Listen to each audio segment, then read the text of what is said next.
Bonjour, je m'appelle Victor Castanet, j'ai 36 ans, je suis journaliste indépendant, journaliste d'investigation. Et je suis revenu aujourd'hui dans l'école où j'ai passé la majorité de ma scolarité, qui s'appelle La Rochefoucauld, qui est dans le 7e arrondissement de Paris.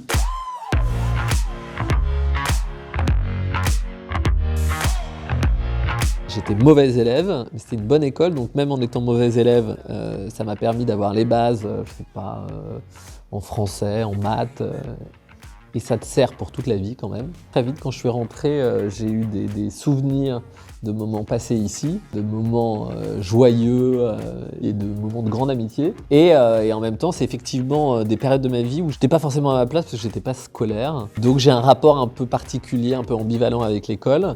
Mais c'était très émouvant de revenir ici et de regarder son passé à l'aune de ce qu'on est devenu. Il y en a qui ont envie d'en faire leur métier Ouais, ici dans le lot, vous pensez? Oui, il y en a quelques-uns. Il y en a 2-3, ouais. Ça m'intéressait de revenir sur place pour rencontrer les étudiants, les élèves d'aujourd'hui, pour voir déjà comment était cette génération, et puis ensuite pour raconter mon métier, raconter concrètement ce que je fais au quotidien, comment on enquête, comment on gagne sa vie, comment on vérifie ses sources. C'était passionnant de faire cette rencontre avec eux. Je pense que c'est toujours intéressant de voir que l'info, c'est à la fois quelque chose de sérieux, et qu'en même temps, et notamment dans l'investigation, il y a parfois un côté qu'on aime bien, qui est un côté Tintin, quoi. Je pense que ça les a intéressés de voir ça. On était peu à savoir ce qu'on voulait faire, et que ceux qui avaient une idée vague du métier qu'ils voulaient faire, ça reposait souvent sur des fantasmes. Je crois m'être dit quand j'étais élève que ça manquait de concret et qu'il faudrait qu'il y ait dans les écoles des personnes qui viennent tous les ans, tous les mois,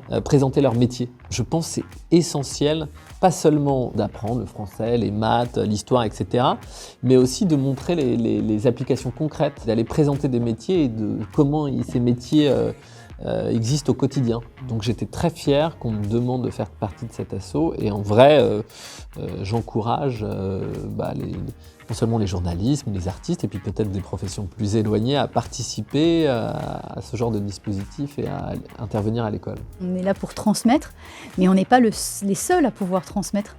Je pense qu'un de leurs pairs est souvent mieux à même de délivrer un message qu'ils vont écouter, qu'ils vont comprendre, ça va les marquer.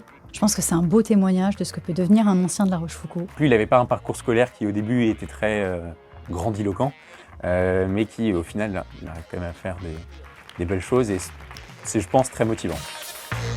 J'ai vu qu'il était passionné, et c'est ça qui est bien, parce que ça motive quelqu'un qui est passionné. Avoir un prêt à lui rendre est possible, et que peut-être un jour, ça m'arrivera.